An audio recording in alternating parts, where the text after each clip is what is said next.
There's room for everything in pro wrestling. Give me 2 hours on TBS with this crew, and we'll take Raw down. When's the last time we were truly worked? Like TLC, it's just overdone. And Hell in the Cell's going the way of that too. It's whatever at this point. Goldberg's in the Hall of Fame. That made it irrelevant at that point. So that's your soundbite right there, folks.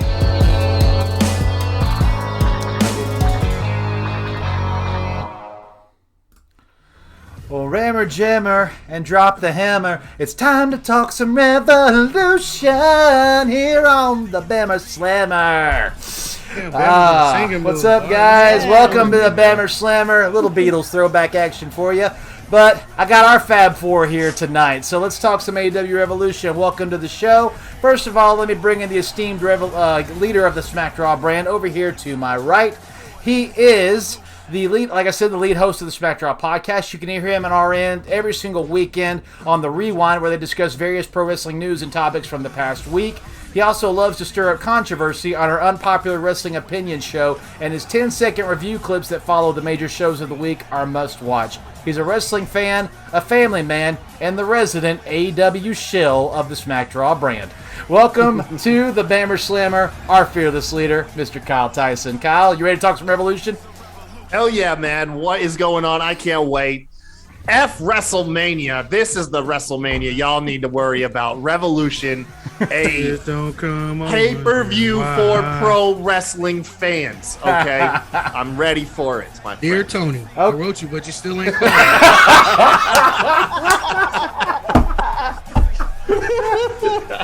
Hey, I just met you. Oh my gosh, that is awesome. Well, before right below Kyle, diagonally down from me, he is the other host of the Rewind on the Weekends with Kyle. It airs every weekend. You can also need to check out his Mute RN videos, which are absolutely hilarious and must watch. He's the Dog Kennel Master, the Mean Jelly Bean Mixer, the Man of 1,000 Rants, the Triple H to my HBK. Hey, yo, it's time to play the RN game. RN, how are you, sir? Another awesome, dope intro from the most professional wrestling podcast. Thank you very much, my friend. And if y'all don't like me and RN's chemistry, we got 2 words for you. You can guess what they are.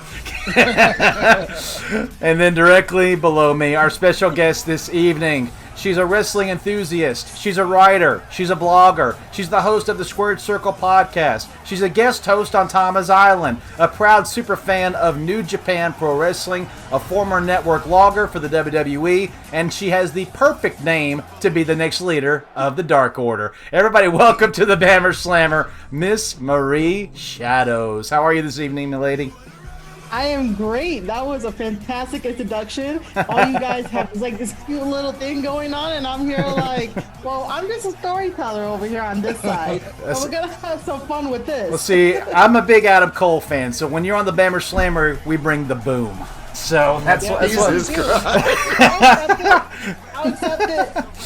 That's what we try to do anyway. Well, anyway, guys, like I said, tonight we are going to be previewing AEW Revolution. I know the background thing's been looping this whole time. AEW Revolution kicks off this coming Sunday, starting at 8 p.m. Eastern Standard Time. There's actually a couple of buy-in matches before the show kicks off. We're going to talk about those before we actually get into the meat of the pay-per-view. But I'm excited to talk about Revolution. Kyle, you brought it up that this is... typically, I guess, around WrestleMania season every year. It's usually late February or early March. But do you guys equate Revolution as the WrestleMania of AEW, or do you guys, or like most people, it's probably all out? Oh, I would say Double or Nothing. Really? Yeah. Double or Nothing. Yeah, Double or Nothing, because that was their first official pay-per-view, because they had All Out was, I mean, All In, was like a almost like a Ring of Honor pay-per-view, and then Double or Nothing was their premiere pay-per-view. Yeah, so that's the one I would occur, but this one always occurs around WrestleMania time, so they make sure that they book a good show most of the time, I would think. Right. Have y'all fully recovered from the amazing explosion at the end of last year's Revolution? What? You never hesitate to bring that up, man, do you? I'm sorry. What are you talking about? The equivalent of a fart. Yeah, I actually watched it back. Like 2 days ago. It was just scrolling across because I was typing in Revolution to get some graphics and stuff, and it just came across the screen, and I just sat there watching it. I'm like, holy cow, this was so bad. It was a beautiful. The match was great. The match was great. It was a beautiful face turn for Eddie Kingston. Yeah, like that face turn for Eddie was agreed. Fantastic. Just him playing dead in front of a couple sparklers. Yeah. It was a little rough. Yeah. And those of you in the chat, welcome. Alice, I see you. All of you that are there, tell us what your temperature is and tell us what your predictions are for these matches as well as we go through them. As we talked about, tonight we're doing something on the Bammer Slammer, which is called Check Your Temperature. And what that means is every time we do a pay-per-view or a major show, we do this. And then what we do is we go around the horn like they do on ESPN, and we just put a match on the table, and we ask everybody, are you hot? Are you cold? Are you lukewarm for that match? And then you explain why, and then you give your prediction at the end of it. It's just a great ice-breaking way to get the juices flowing and everybody excited about the match. And it gives us a chance to talk about things maybe the other three people in the room don't know, and kind of just explore maybe a little bit of fantasy booking. But the important thing is we just want to tell how excited we are for the pay-per-view and what we're looking forward to about it. And so without further ado, guys, are y'all ready to get into this? Let's go. Yeah. Let's go. All right. So first of all, we're going to talk about the first buy-in match, which was announced last night on AEW Dynamite. We're doing this on Thursday. So like I said, Revolution is coming up here in a few days. But the first match that was announced for the buy-in is legit Layla Hirsch getting in the ring with her rival of a few months now, which is Chris Statlander. Ladies first, Marie Shadows, are you hot, cold, or warm for this match?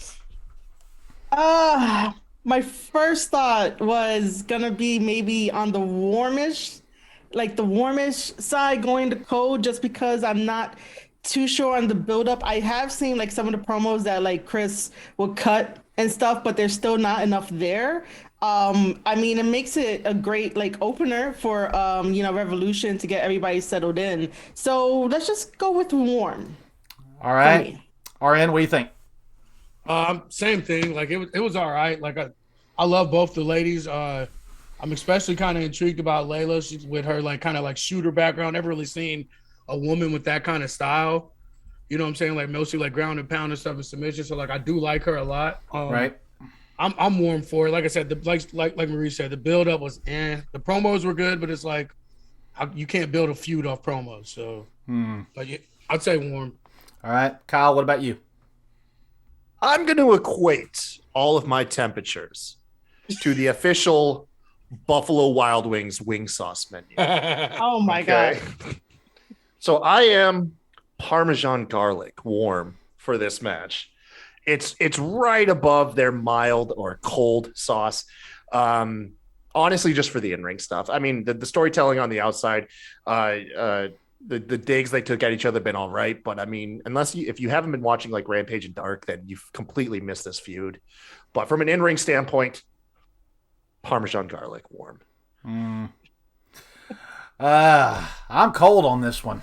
I'm sorry. I just good grief. Chris is twice the size of her and she's the baby face. This just doesn't feel right. There's just something odd about it. And Layla's not doing anything other than running her mouth. She's not doing a lot of cheap tactics, and there's not a lot of, underhanded things. She's just running her mouth. And I thought she did attack her a couple times. Well, I mean, she hit her from behind once or twice, but I mean, she's not like trying to break her leg around a pole or grate her face with a fence or something. She's just being a bee is all she's being. So and again, like I said, the girl's 4'9" versus a 5'10" Chris Statlander.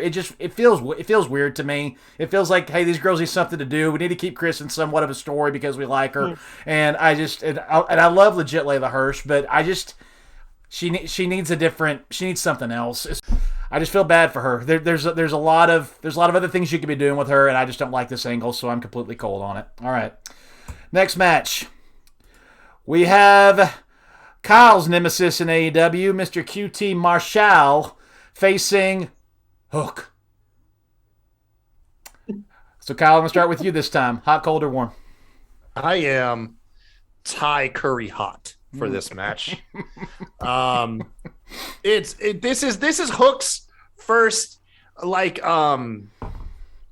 underling boss match. You know what I mean? He's fought all his level 1 henchmen, and now he gets to fight a level 1 boss in QT Marshall. So it's like me and RN. It's like Iggy Koopa. Yeah, exactly. That's what I'm saying. That's it right there. Me and RN used to piss and moan all the time about QT getting TV time. I went on record and said this is the best he's ever been utilized. He's put over his Nightmare Factory underlings, and Hook has looked amazing. And now Hook will get his first real credible victory. So yeah, once again, Ty Curry hot. By the way, it is like on the lower of the hot side, but it's still hot. Okay, just for the record. I'm gonna be so wanting wings by the end of this show. It's not even funny. Marie, hot, cold, or warm for this match? I am cold because I still don't care about QT, and I still need to see some more stuff from Hook. Oh! Who are you predicting to win this match? I'm just gonna go with Hook because I really don't care about QT. Kyle, same? Oh yeah, Hook all day. I will fucking flip my iPad onto like a pillow if he loses. I mean, I'll be upset, but I'm not going to break my stuff. And I didn't ask in the first match. I guess I should have, because I thought it was blatantly obvious. But does anybody think Layla's going to win this match? No. I do. No. I think Layla's going to win. You really do? Yeah. Okay. Can you tell us why? Because like the way, like if she does like a German, how short she is, like Statlander is either just going to land on her butt or like on her neck and fucking die. So I think she might perform a really deadly German and win. So she's gonna shoot win. She's not gonna. Yeah, oh man. My That's God. what I'm saying. She's like suplex height, man. All right, RN, hot, cold, or warm for this match? I am Antarctica cold because anything with QT Marshall in it is the bottom of the barrel, worst of the worst, Joe Bear exclusive match. And I love Hook and I love his dad. His dad was in my top 10, but anything having to do with QT Marshall is just, for lack of a better term, ass. I am warm on this match only because, like Kyle said, this is the best angle QT's been in, and whether or not we all want it, whether or not any of you guys like him or not, Hook is the fastest rising star of this year so far, and his anybody doesn't like Hook, there's something wrong with you. Yeah, Marie. I mean, I like Hook. I don't like QT. Don't do that. Yeah, it's QT, bro. It's QT. I especially like Hook because he is doing what I wish Orange Cassidy would do.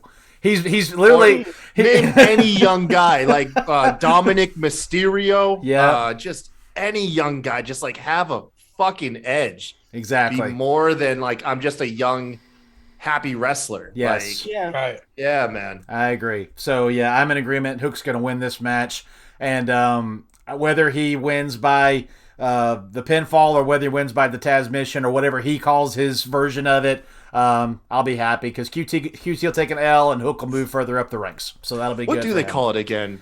It's like the Red Hook something. Red Hook That's what I something? think. Yeah. Yeah. That's what I thought too.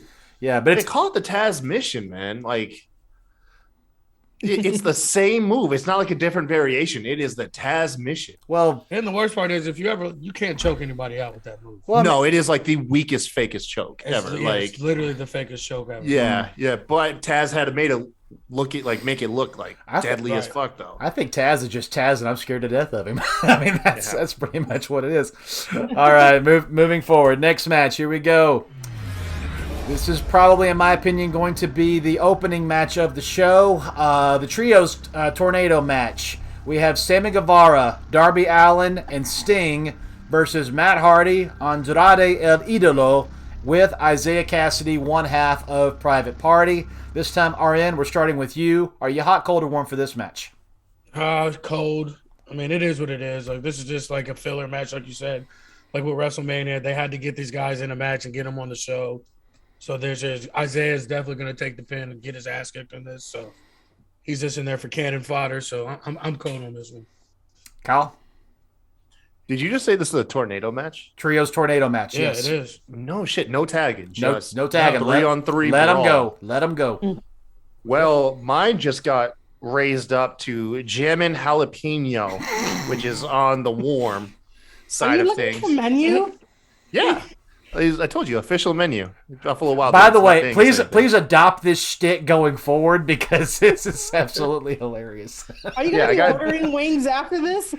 Jammin' Jalapeno, which, by the way, I've ate them. They taste like ass, by the way. Yeah, it's probably the worst sauce I have. They are terrible. But anyways, it's still on the warm scale. And I will justify it with this. Sting has not been in a boring match. Nope. Every time Sting has been involved in a match, somehow that 62-year-old man has captivated audiences. Not saying they're going to slam it out the park, but yeah, I think it's going to be cool. And then plus, this is probably the official beginning of the descent back to Broken Matt Hardy to bring in Brother Nero and do Jeff stuff again. So feels like it. There's a little bit of intrigue around this, a little bit of Jammin' Jalapeno level of intrigue in this match. So yeah. All right. I'm going to agree. I am just warm for this match. For the participants involved, love Sammy Guevara, love Darby Allin, love Sting. Andrade, extremely underutilized, but when you put him in a match, he reminds you why he's been signed. So I really think they need to capitalize on that.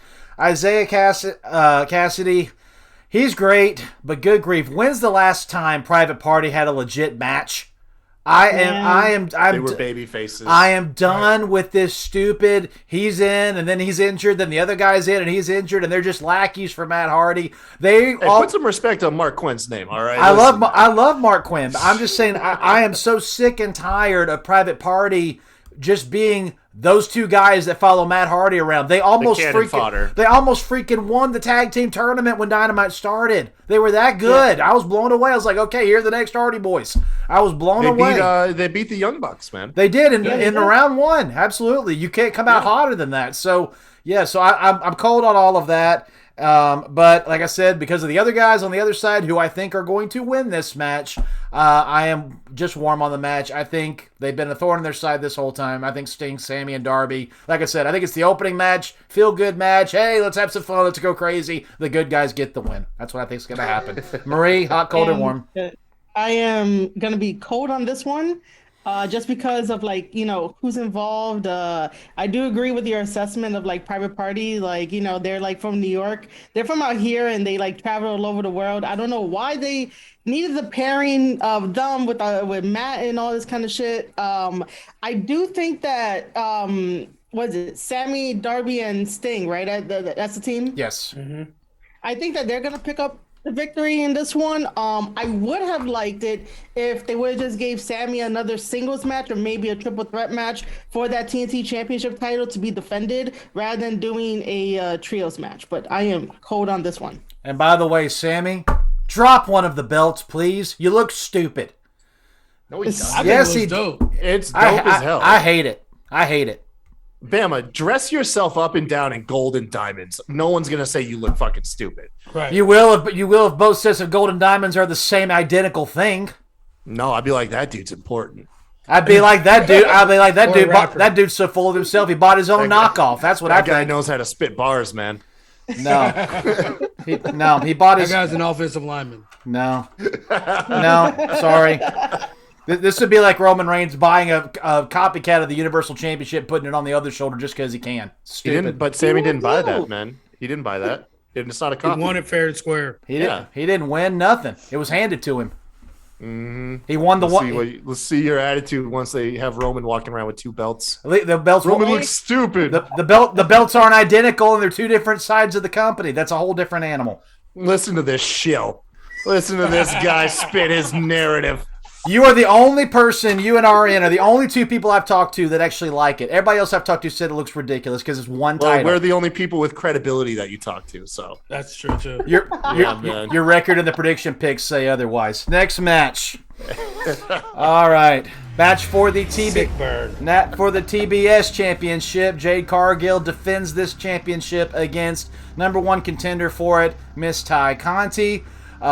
This time I'm going to start this match. And I am just simply warm for it. This is the second time they've done this to Ty Conti. Jade needs a challenger. Let's just throw the person out there. They did this with her with Britt Baker as well. No build-up, minimum fire, minimum heat. Ty Conti had more of a build-up to that hardcore match she had with Anna Jay and Bunny and Penelope Ford than she has with either of the title defenses that she's gone into. So I just do not like this. I think Ty Conti deserves better. I like that they're letting her show a little bit more of her judo, but the girl's a freaking black belt. Let her go. Let her put Jade on the ground and put her in 15 different holds and tuck and roll with her. Let us see what this girl can really do. I think she deserves that.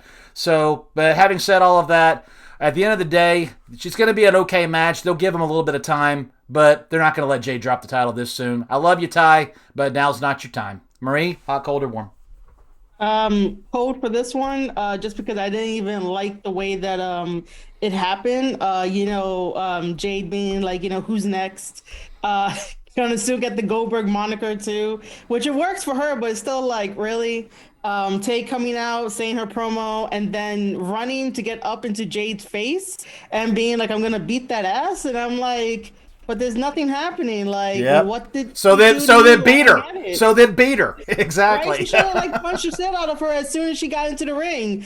It's probably going to be a decent match, but I am cold for it. But we know that Jade is retaining that title. All right, RN, hot, cold, or warm?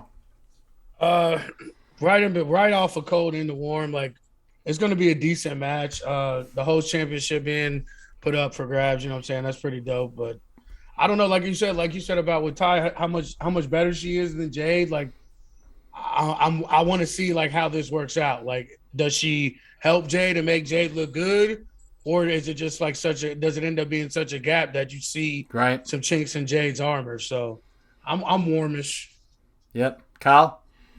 I am dry rub buffalo seasoning for this one, which is on the warm side, by the way. You and Marie really danced around the main topic here, which is not Ty Conti, it's Jade Cargill.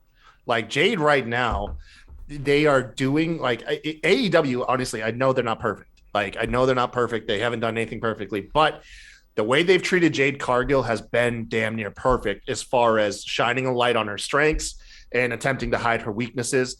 Jade right now, out of the entire AEW roster, has the most potential to be a breakout superstar, homegrown, on the entire company. I'm talking Sammy Guevara. I'm talking MJF. Jade is right there with them. She's just obviously not on their level yet, but they're doing a damn good job.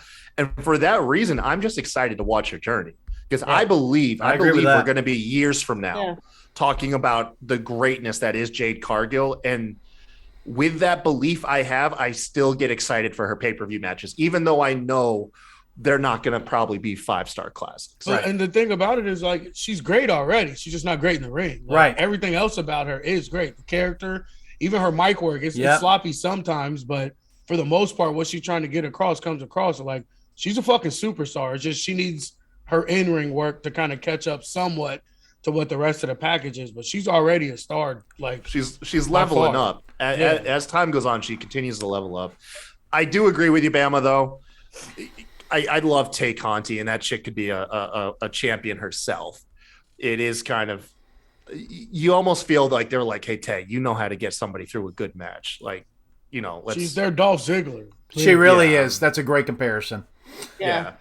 But with that being said, dry rub buffalo seasoning. Yeah. No, I agree. The problem with Jade is, and the reason I didn't mention much about her is because Jade's just fine to me. I don't need Jade to be Britt Baker. I don't need Jade to be Layla Hirsch. I don't need Jade to be, Ruby Soho or Thunder Rosa. I don't need her to be even Serena Deeb. I just need her to be there, stand, throw a punch, throw a kick, body slam someone, glam slam them, done. That's all I need her to be. I don't need her to be a technical master. There's nothing wrong with being an attraction. Andre the Giant had 4 moves. That's it. 4 moves. That's all you have to be, is stand there, be an attraction, and go to 100 and whatever and they're going to take her to, which is my final question. But when we come back for Double or Nothing, what's her record going to be? I don't even know what her record is now. 28-0. Man, that's really good. That's really good. Good for her. I like it. Like I said, I mean, yeah, man, I love it, man. Yeah, they've done more for people that are way less charismatic, way less good looking, way less fucking anything. Like a strong, powerful black woman being put at the top of the, well, not the top of the card, but semi at the top of the card, and they're building her and the company's behind her. Like, I'm all the way for it in every single fucking way. So I'm here for it. I hope she is still undefeated. I hope she, like I said, she's been practicing with Daniel Bryan and other people working on in-ring. So to me, that's the biggest thing that why I jumped on the bandwagon is because hearing that she's working on her craft all the way around and still and asking people and trying to get better, that's a real fucking champion. That's somebody that I can get behind. So I'm here for it no matter what. I see over here in the chat, Too Sweet Pod says Sammy looks like a goof with 2 belts. Thank you. And Will from Botch Spots and Chair Shots, welcome in. Our 4th member of the Smack Draw brand. Excited to have you, man. He said Jay just needs to slow down and let her moves breathe. Everybody in AEW needs to slow down and let their moves breathe. That's the entire roster. That's the entire roster. Including Tony Khan himself. He got to take a breath when he talks. Billy he just needs to stop doing coke before he does his promos. Yeah, that's what he does. Yeah, like, did you see his fucking eyes? Like, that man was toasted. That man he was having a good time out there. I'll tell you that. Oh my god! I was jealous of Tony Khan. I was like, man, I wish I was having that much fun right now. Every time he comes on the screen, I just think of like the when Tom Cruise plays the boss dude on that movie when he's like dancing at the end. Like, that's all I think about. Oh, Tropic Thunder. Tropic Thunder. Oh man, yeah. That's all I think about is when Tony Khan's on the TV. Right? Yeah. I can't take him serious. He's a character. No, 100%. I mean, but question is still there, guys. Will Jade reach 50-0? Yeah, I think she will. Yeah, 100-0.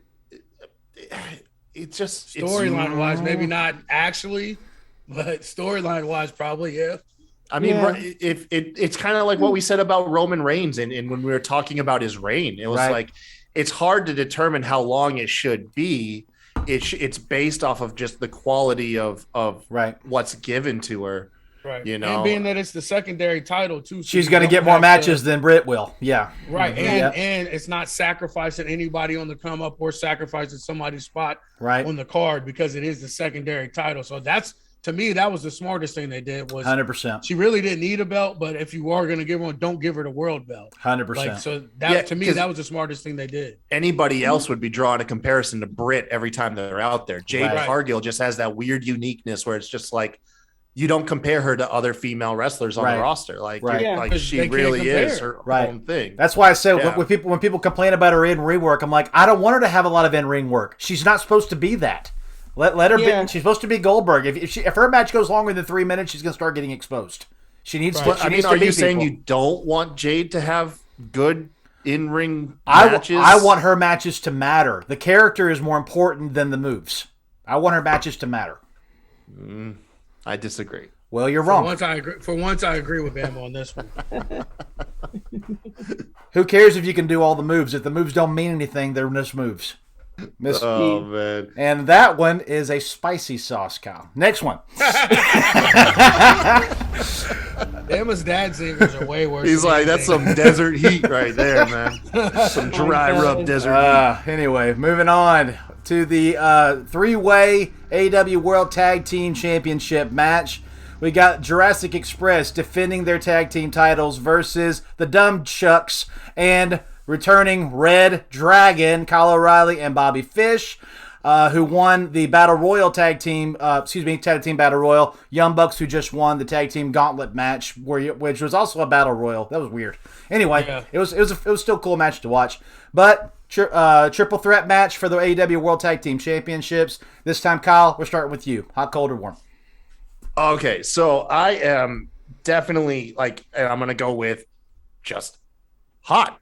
The Buffalo Wild Wings has a hot sauce. It's on hot. There we go. It's really fitting. Man, this is gonna be great. You got 3 really good teams. By the way, good guy Luchasaurus. Don't know if you saw this. Apparently, he held up an entire flight to make sure that Dolph Ziggler's little brother Ryan Nemeth make his Lucky flight. his ass didn't get shot and arrested. I know. That's like there's Dinosaur. you hold up The dinosaur, man. Oh yeah, I wish he did. I hope he did it in the mask. I hope he did it in the mask. I really do. Reptile privilege. Oh my god. Anyways, this match is going to be pretty cool, I think. I mean, you got three credible teams. You have a really good story between the Young Bucks and Red Dragon going on here with will they, won't they get along, and ultimately, Can they coexist? Yeah, that's what I'm yeah, I thinking. guess so. I mean, Can they coexist? yeah, but I don't think it's a can they coexist, because I think Red Dragon is really leaning. I'm just poking I fun. think It's they're not. really leaning. Yeah, they I think they're just trying to stay a step ahead. But with that being said, my prediction is that I believe there is kind of an infatuation with AEW acquiring most of Undisputed Era. And I think they want to recreate the era holding all the gold. So this will lean into my predictions for the main event. But I think Red Dragon win it here to help build up that Adam Cole fortress. But I think it's going to be a great match. Yeah, and I think Red Dragon wins. I am going to go with Hot as well for this match. I'm not a huge fan of Jurassic Express, but they have improved a lot, and their title defenses have been pretty good. I hate that one of their title defenses cost Rey Fenix a few months of his career. I hope that he recovers very quickly and gets back as soon as possible. One tag team I'm not even going to talk about because they're not worth my time. And the other tag team is one of the best tag teams walking the planet. I love Red Dragon. These two share a brain. They are so in sync. They are so well technical in the ring. Every move they do matters. Their striking is legit. They lay it in. I would love to agree with Kyle and see Red Dragon get some gold here. However, I think the tension between the other team and Red Dragon in this match is going to be a problem, and I think they're going to neutralize each other, and Jurassic Express is going to sneak it out here. And that's just what I think is going to happen.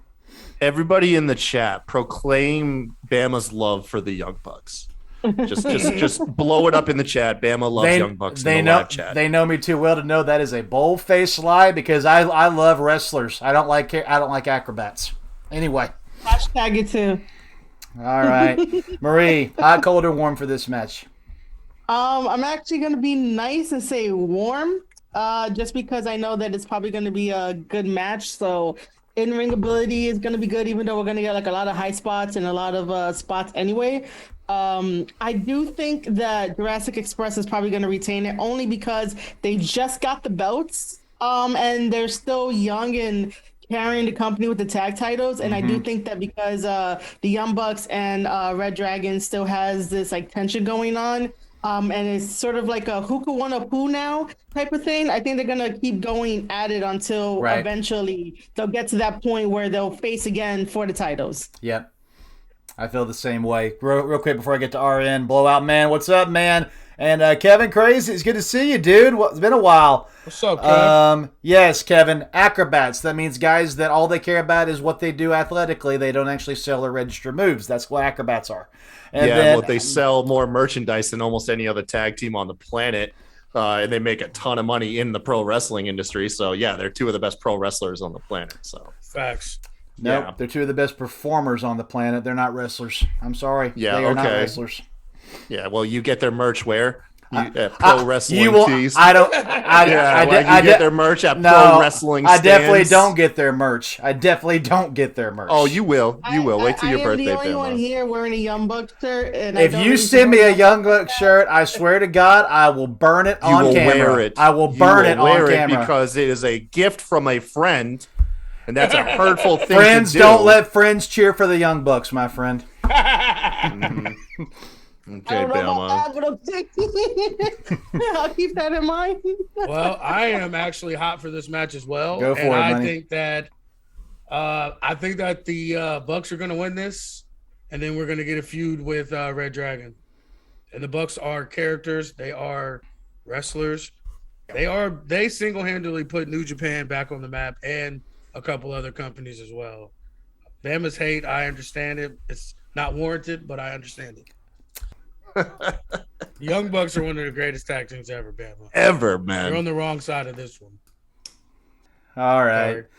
Emma's favorite wrestler by this definition is Loki. You know? Oh no, Loki was a piece of trash. Yo, man, by your he laid it in, Bama. It's real When he heat. threw a kick, There's he hit him. a difference in working and being a psycho. Man, I love Loki. Bama's favorite wrestlers are New Jack and Loki.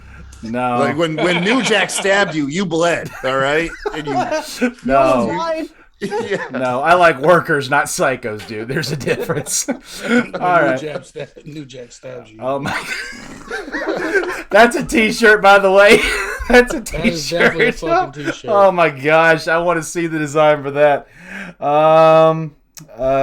Yeah, Kev, call me what you want. I'm fine with it. All right, next match that I'm intrigued by it, and I'm going to start it. Eddie Kingston versus Chris Jericho. Chris Jericho said, Eddie, you are the definition of a jobber. You are the definition of a street thug. If you happen to beat me, I will shake your hand and you will have earned my respect. If you don't beat me, you're everything I say you are. Pretty good promo segments back and forth. I am warm for this match. It's good. It's not terrible. Chris Jericho's great. Eddie Kingston's phenomenal. I call him the gangster definition of Dusty Rhodes because he's so real and he's so just blunt and in your face. And when he talks, you want to listen. He's that good at it. He's one of the best on the mic in the entire pro wrestling business right now. I love Eddie Kingston. For this match, it's going to get interesting. Santana and Ortiz are supposed to be in Eddie Kingston's corner for this match. Jake Hager's supposed to be in Chris Jericho's corner for this match. So the Inner Circle's in turmoil. Not really sure how the other three are going to play a hand in this. But at the end of the day, this one's hard for me to call. But I just have a feeling that Jericho's going to barely win this. Just barely. I don't think it's time for Eddie to get the big push yet, but I think this is going to ignite something in him. The fans are going to keep getting behind him. His next story will be very telling on what they want to do with him. But I think this is a great way to get him back in a good spotlight before they tell the next story with him, whatever that's going to be. Marie, hot, cold, or warm? I am going to be warm for this one only because of Eddie Kingston. He's going to be my pick to win just because I'm like, Jericho's cool and all, but like Eddie needs some win under his belt. He's a great promo talker. He's great to like help around and stuff, but Jericho once in a while just needs to like not have these type of matches in a way. Like I don't know. I think it takes up space on the card, just because of like how everything was. But I'm just warm for it, and I'm gonna go for Kingston in this one. All right, hot, cold, or warm? I'm hot for this one. I think it's going to be Kingston, though. And I was going to pick Jericho until I seen that promo and him saying that if he won, he'd shake his hand. I think this is going to be where Eddie gets his first big one. And this has been Chris Jericho's role pretty much the last year or so, is getting other guys over and propping other guys up, which is perfect. And I know that he wants that role, too. So I think he's going to be I think this is Eddie's first big win. And I'm hot for this one. And how the fuck did Jericho get abs? And that I know. He put down the bubbly. Dude, he took that fat shaming to heart, man. He got abs in literally like 4 weeks. Yep. So if y'all notice, he's not promoting his champagne anymore. I guess he stopped drinking it. Yes, right. Yeah, when he came out there with that, I was like, bro, did he paint those? Like, are those airbrushed? Like, He's not how did he get an Boston. 8-pack? Oh, he lost a solid 20, 30 pounds. Easily. Oh, yeah, literally. Yeah. Easily. He looks the way Yeah, he good looks for him, Yeah, man. he looks Good like for him. He looks like he did back in like 2010. He looks really good. Literally. Really good. Kyle, hot, cold, or warm? So I'm not, it's weird. I'm like honey barbecue warm for this. Now you're talking mild flavors. Yeah. Yeah. It's still on the, according to B-dubs, it's on the warm scale. But yeah, you know what? This was like the first time that Jericho kind of lost me. It's just like the culmination of a try hard here. Mm-hmm. It started. He's trying to coin GFY, and then he's calling himself the influencer, and then finally the stakes are revealed in this match, and the stakes are Jericho's respect. Right. Which is cool if you're a young cat trying to break into the business. Kingston is like 3 years younger than Jericho. What the heck? Try 13, man. I thought Kingston. Oh, you're right. Kingston's late 30s, not late 40s. He's 38. Okay. So, anyways, he's an old soul. Anyways, still at the same point. Same shit, thing. Bro. I gotta call you out on this, bro. We've had these conversations about Jericho, and you always the first thing you say is, "Look how many times Jericho's reinvented himself. Look how many personas." This is the first reinvention where I'm like, oh man. It's like your dad trying to hang out with you and your friends in the basement and shit. And be cool, that's exactly what it's supposed to be. That's what he's going for, and that's what makes his version of it the heel. Like it is that. Like he's not yelling. He's not doing the weird Chris Jericho shit. He just flat out said, "You fucking suck. You suck, bro." Like I think that's exactly what he was going for. This is coming from the habitual line cutter that is RN. Yes, okay? absolutely. That's why. Spoken like a true line cutter. Yes, spoken exactly. You fucking suck, bro. I'm just getting in front of you. See, it's not just me. I don't know, man. Just hearing like if you win, Kingston, I'll shake your hand and say I respect you. I'm like, if I'm in Kingston's shoes, like, who cares if you respect me? Or, yeah, exactly. But that's the point. I know it's the point, but that's that point. We're putting ourselves in Kingston's shoes, going, okay, you put your hand out, I'll stab it. I don't care. You guys are certified New Yorkers now by doing that. Kingston's got to win, and I just want Kingston to win because them old school '90s. True fucking 90s dad outfits that man be having on. I swear to God, my dad had that same outfit on in 93. So true. Fitted hat. And I didn't even know they made Yankee fitteds like that anymore. Like most of it's just snapbacks. That's the oldest. He's literally probably had that snapback. Man, your dad was cool, man. My dad rocked some like 80s basketball shorts and New Balances, man. Like that's what he had on. What are you talking about? Like the thigh-high shorts? No, I'm saying, well, that's what he wrestles in. I'm saying, like, his outfit was just some sweatpants and a Public Enemy t-shirt. Yeah, man, that's way cooler than anything my dad ever wore. I'll tell you that. Oh my gosh. Well, my dad's from New York too, so like, but it's still like they both still dress that way, and that was 30 years ago. Honey barbecue warm, Bama. It's like Blowout Man says, does anybody remember Chris Jericho's move, the finger move of cadenza? What the heck does that mean? Send me a video. I say, Blowout, I want to see something. Send me a video on my DM, no, Hogan had the finger poke of doom. I don't remember Jericho having, and Kevin Crazy says, I got to go with RN on this one. Now, but for the record, love you, Kevin. For the record, I'm picking Jericho because I feel like they want to stretch something out here. But I hope you guys are right. I really want Eddie to win this match. I really do. I'm picking Jericho too. Oh, you are? Okay. I was gonna pick Jericho, like I said, but until they added that stipulation, that shake your hand shit, and then he fist bumped LAX after the match, after that, and everything and all that. Like it all smells like a setup to me. Like he's definitely gonna lose.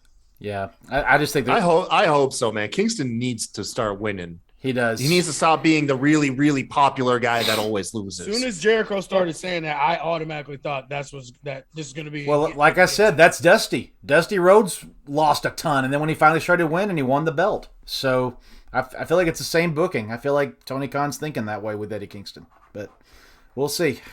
All right, next match. The face of the Revolution ladder match. The winner of this match gets a shot at the TNT Championship. Now, before this match takes place on Sunday, tomorrow night on Rampage, the final qualifier is taking place between Christian and All Ego Ethan Page. So real quick, going around the horn, Kyle, I'm going to start with you. All Ego or Christian? Who's getting into this match? Who cares? All right, RN. Neither of them are winning. Yeah, who cares? Yeah, whatever. Marie? Same. All right, I'll play ball. Ethan Page is getting into this match because Scorpio Sky is going to help him. There you go. Anyway. Okay. So, I just want to say the reason why it pissed me off because like what they're doing with Ethan Page, like first of all, does he ever wrestle? Second of all, he's literally not like it pissed me off.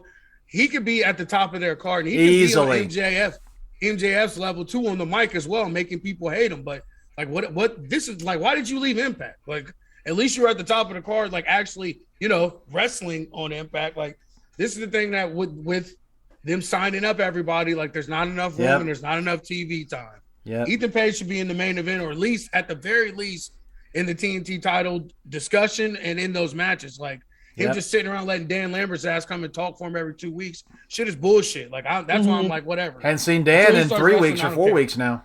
Yeah, it's been a while. I will say though that he did say on social media that he's now able to officially move to the US. So hopefully now the travel won't be so bad and he could actually get up there, because I really want to support him and get behind him and be like, oh, what kind of wrestler he is. And I can't do that with Dan Lambert at his fucking side. So it's like, hopefully everything works out. Is he Canadian? Yes, he's Canadian. Yeah. Very, very proud Canadian. Yeah. Yes. Yeah, I never knew.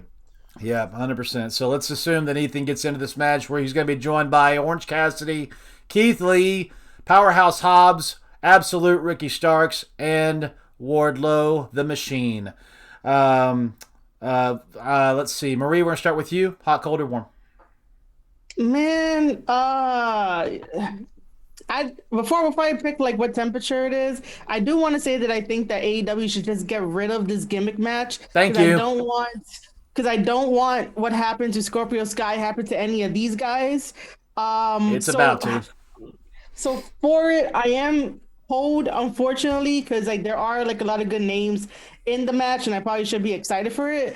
But I'm just cold for it. Who I would want to win, Hobbs needs that fucking push.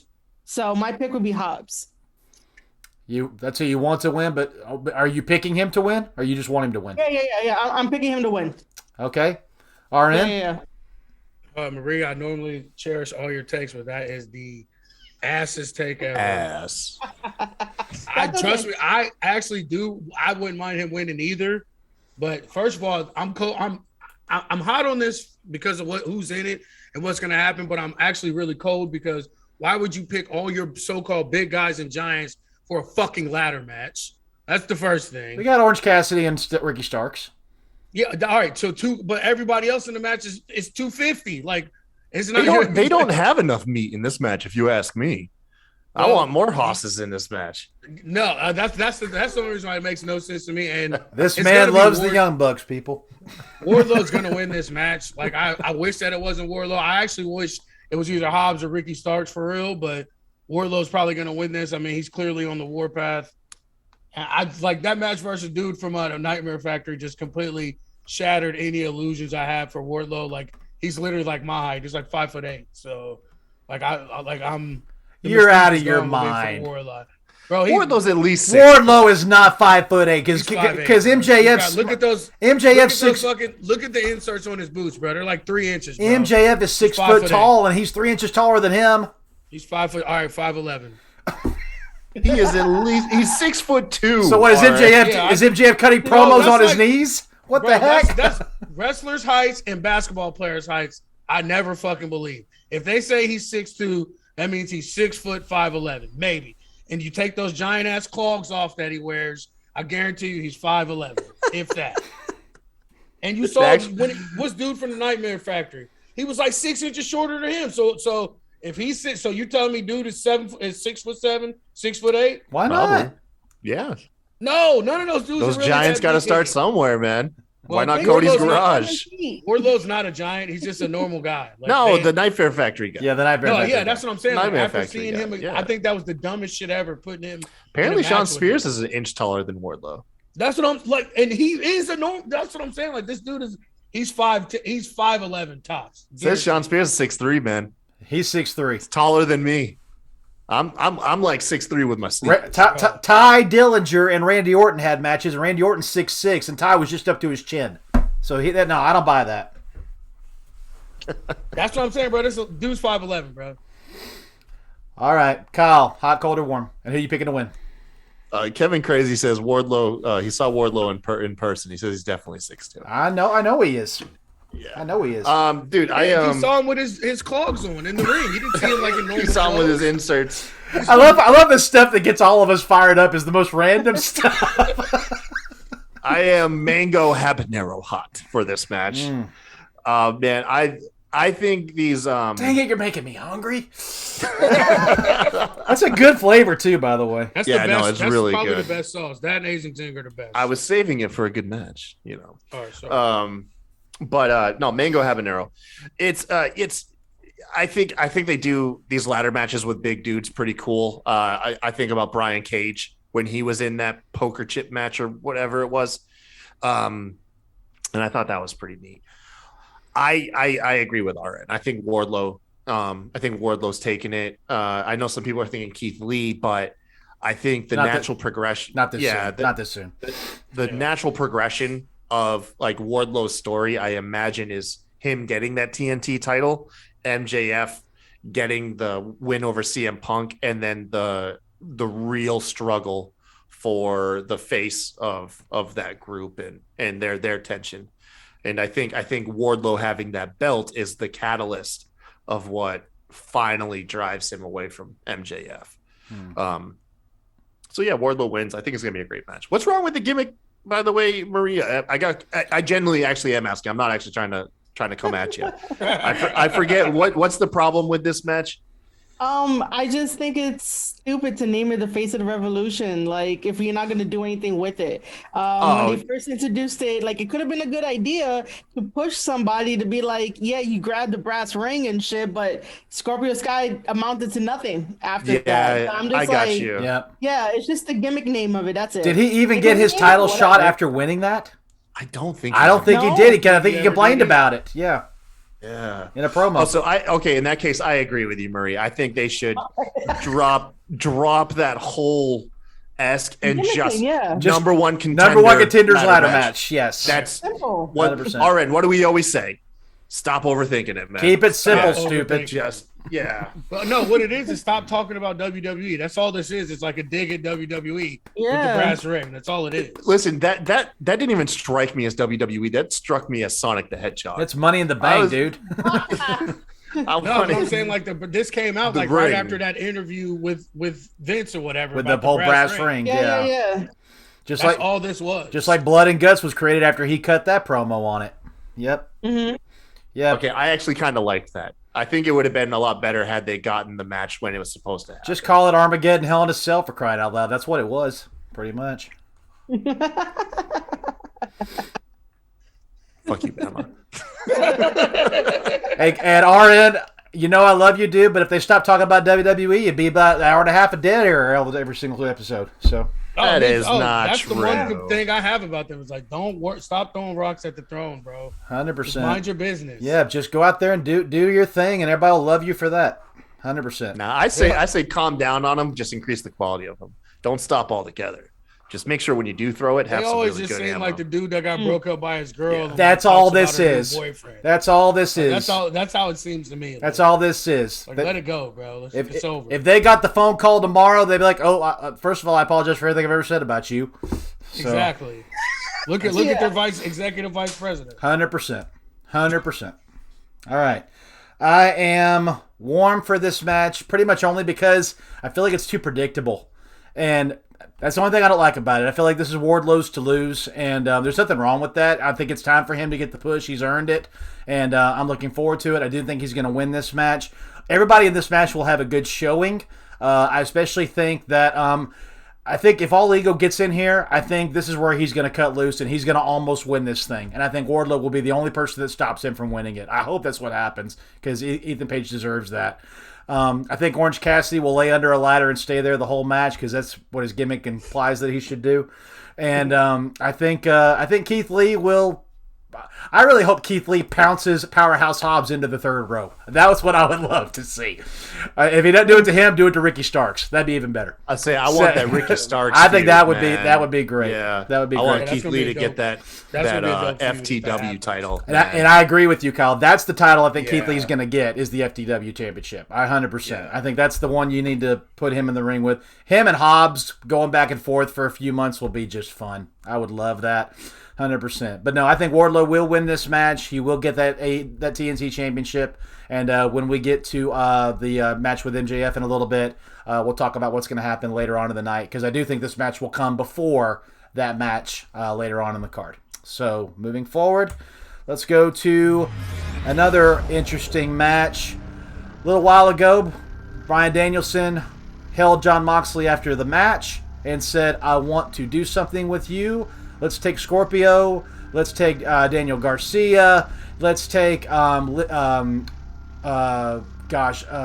Lee. Please forgive me. What's his last name? Moriarty. Lee Moriarty. Let's take these guys under our wing. Let's mold them and shape them to be who we are and train them to be the way we should be. Jon Moxley took a week, came back, got in his face, and said, your offer intrigues me, but I don't team with anybody unless I bleed with them first. So now we're going to have this match between Jon Moxley and Bryan Danielson at Revolution. Kyle, hot, cold, or warm? This one is reserved for Buffalo Wild Wings, hottest of hot sauce. I am blazing hot for this match. This is my match of the night. This is like your pro wrestling, I think, fan match. Yeah, I think it's great. Do you think they're still leaning into this will they, won't they tag? I think like this would be it. I think that they're all about factions. Like I think that this is just a nod to the fans, and that we're actually going to get something out of it. Yeah, y'all know the history, y'all know the chemistry. We're going to let them go for you. Enjoy. Yeah, that's what this is. So blazing hot. No way to overthink it. I do have a hard time picking a winner though, like actually predicting a winner. Yep. I think it's hard to justify Moxley tagging with Danielson if he loses again. So with that, I think Moxley wins, but then you got Danielson is on such a hot streak. Only loss is to obviously Hangman Page. Hangman. Yeah. So you have this weird thing of like, well, maybe Moxley passes out, like kind of like Stone Cold Bret Hart-esque.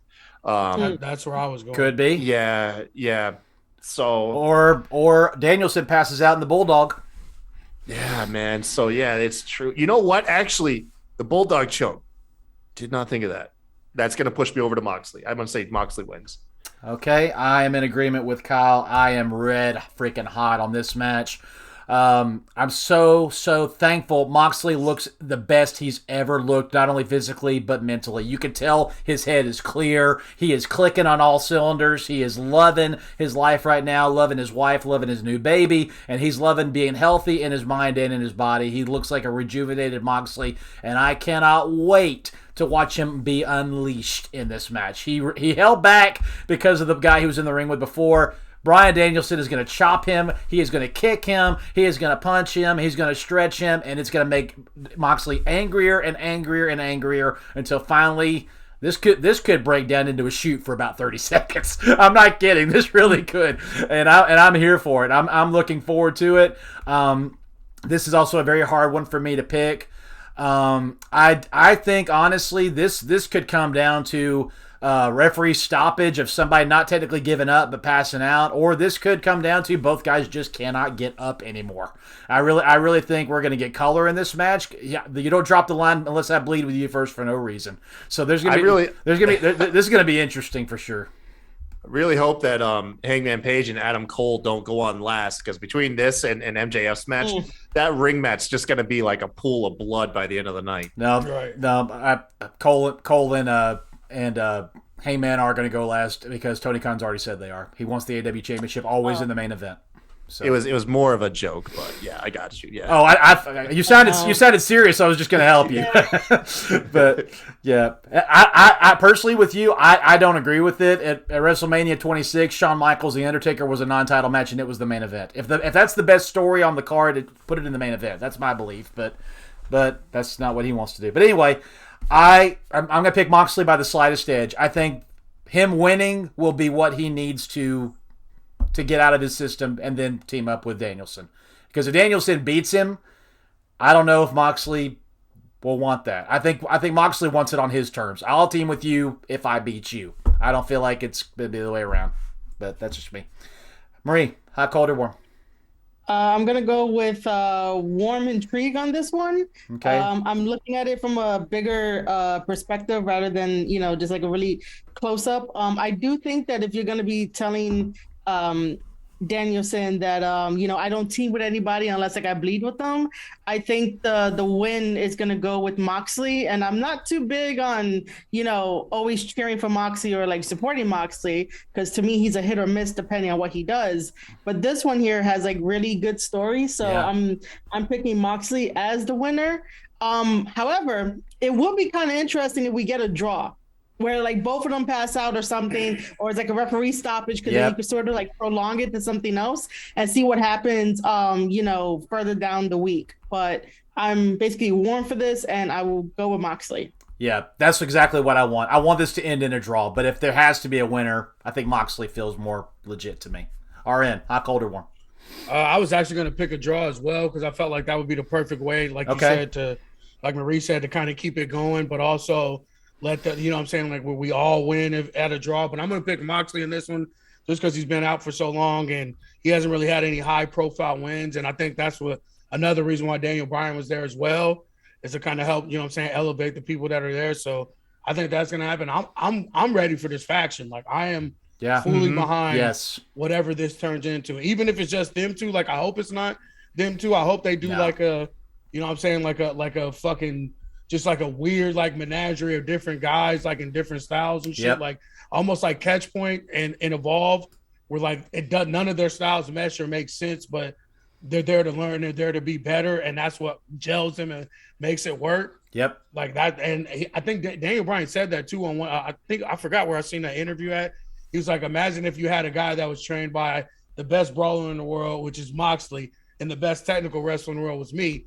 How do you beat that guy if he can do it all? Yep. So like once he said that, that's when I was like, you know what? That sounds fucking dope. So I'm here for it. So I'm hoping we really get something out of it, and it isn't just like some like, like the brass ring shit where it's in title it says, but really we don't get anything. So I got a question for y'all. Do you guys think that if it ended in a draw, it'd be well received after Brian's already had 2 draws already?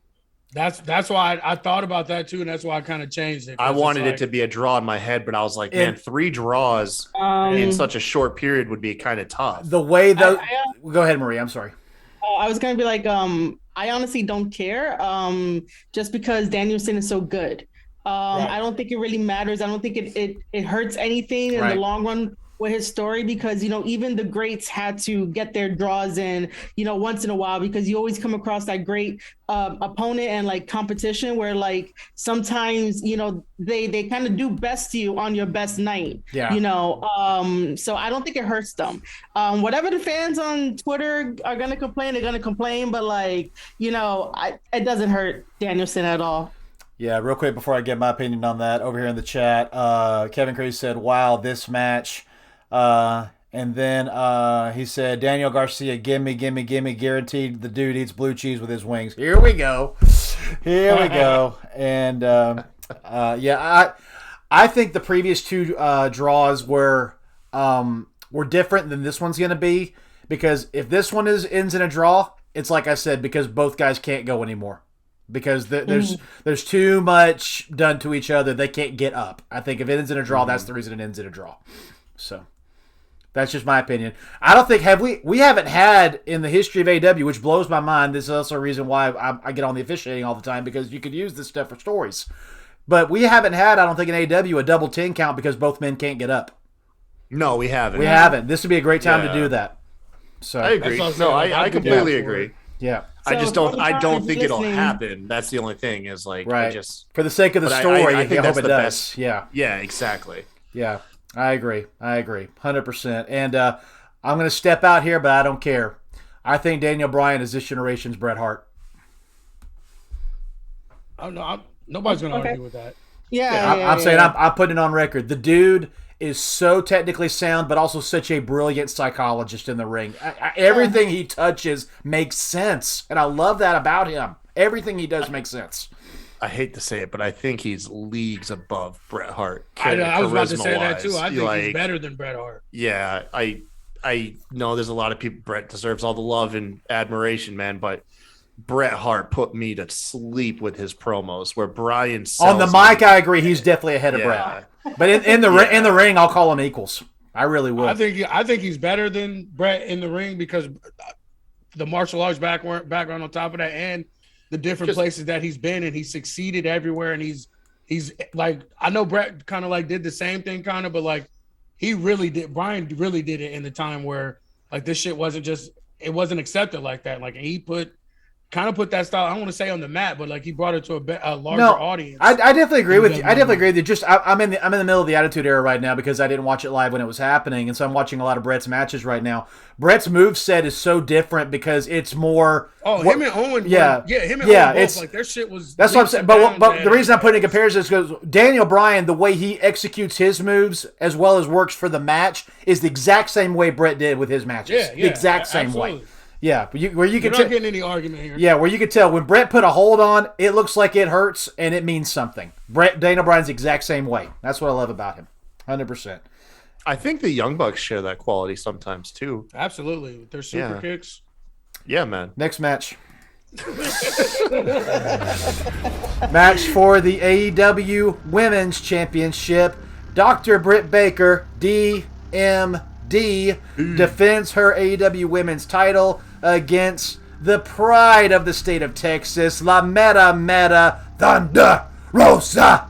I absolutely am so excited for this. I'm going to start this match, and I am blistering hot for this match. This match is going to be fun. This match is going to be memorable. It will not be as historic as their Lights Out match. I think so many people have said that was the match of the year last year just because of the groundbreakingness of it, the having a woman's match be able to do that. And Britt Baker is the epitome of you don't have to go over to get over, because that's exactly what happened to her last year. For this match, this is a strict to me. I think Mercedes Martinez will play a role in this to help keep Jamie Hayter at bay. I think Rebel will somehow find a way to nose her way into this match. However, it's time for a revolution, and revolution means it's time for a change. Give me Thunder Rosa in this match. I think Britt Baker has held that title very valiantly. She's carried the women's division on her back, waiting for a proper successor who the crowd loves, who can bring the energy, and who's just dang good in the ring, just like Britt is. Thunder Rosa checks all those boxes. Put it on a baby face. Let the crowd have a fan favorite they can cheer. Line up those girls in the back that are heels and let Thunder go through them one at a time and build up and have a nice little reign. Dr. Britt Baker, I love you. You're one of my favorites in the world. You've done a great job with that title. Shine it up real nice. It's time to give it to Thunder Rosa. Marie, hot, cold, or warm? I'm going to be warm for this one. It's not that I don't like the matchup. And the story leading into it. I think that, they should have given it to Thunder Rosa a little bit earlier. So that way, not only can she build up both the AEW women's roster, but also her own at Mission Pro Wrestling and do like something back and forth, because like the girls you see on Dark and Dark Elevation, a lot of them are her girls. Yeah, they're her girls. So why didn't he put the belt on her early, right after giving her a contract? And it's hard to pick a winner, because imagine if like Thunder Rosa did get the championship belt. What does that really do for the rest of the women? Are they just going to go after Jade and like give her all the 50 wins and the 100 wins like going forward until like someone goes over to Mission Pro to go get the belt? Like, this is tricky. It's tricky, and I think they backed themselves into a corner, because now you have to ask yourself, well, what if you do take the belt off of Britt Baker? Is she going to go fight over at Mission Pro just to go chase after it? I want, and I will pick Thunder Rosa to win, but that bothers me in the back of my mind for this match. The match is probably going to be good and entertaining, but, I'm just warm for it, and I'm probably gonna go with Thunder Rosa, even though she may not win this one. Wow, Marie, that is some good stuff. You're making my wheels turn. I may have to change my pick here a little bit, but I don't know yet. RN, hot, cold, or warm? I'm hot for this one as well, but I don't want Thunder Rosa to win, but I think she is. Like I said, like Marie said, they should have gave it to her a long time ago. So I think she's finally earned her dues and paid up, and I think it's just time that she's gonna win this. Like I said, I don't want her to. I think Britt's doing a fucking spectacular job as champ, and I think that she's elevated the division, but I think that every champ has the time, and I think it's finally time for Thunder Rosa to get her shot. All right. Kyle, hot, cold, or warm? I am teriyaki mild on this. I'm not gonna lie, and I'll explain it. It's kind of like piggybacking off of what Marie said. Is this in my opinion, it's like this match took too long to get to, yet somehow also still feels rushed. And I also might be alone in this. I think the crowd is starting to cool on Thunder Rosa. I think Thunder is starting to be a victim of her own entrance theme. I think her entrance theme is getting the bigger pop. Think Ruby Soho. The entrance really brings the energy, but are people being sustained during the match? I'm not sure. I know everyone loves Thunder Rosa. I love Thunder Rosa, but I'm wondering if that ship if she just missed the ship.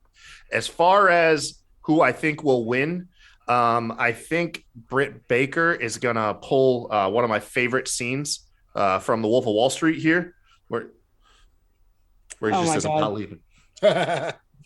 I'm not fucking leaving. Yes. I can see that. Yeah. I can see that. But yeah. The show rolls on, folks. Kyle, everything you know about me, you think I saw The Wolf of Wall Street. Dude, you need to see that. I am not going to see that movie. I am not going to watch that movie. Just drink like 2 Zimas and get you a Smirnoff Red, White, and Boom. No, thank you. No, thank you. No, thank you. Watch, at least watch it on like USA or something where they cuss up. Yeah, just watch the super edited. There'll be nothing left of the movie. The movie will be 45 minutes. Go ahead, but Kyle, you're saying that are you picking Thunder Rosa to win, or you think? I feel like kind of like almost like a WWE trope where the babyface wins the match that doesn't count, but loses the big one. And I think that'll be Thunder Rosa. She won the lights out match. I think she loses this one. I'm not the most confident on this, but that's my pick. Interesting. All right. Blowout says, please don't watch that, Bama. It's not Christian. Bama will clutch his pearls within the first 10 minutes of the movie. That is not true. He won't get out of the opening scene with the snorting of the off of that hooker's Tony Khan scene. He's definitely wouldn't make it past that.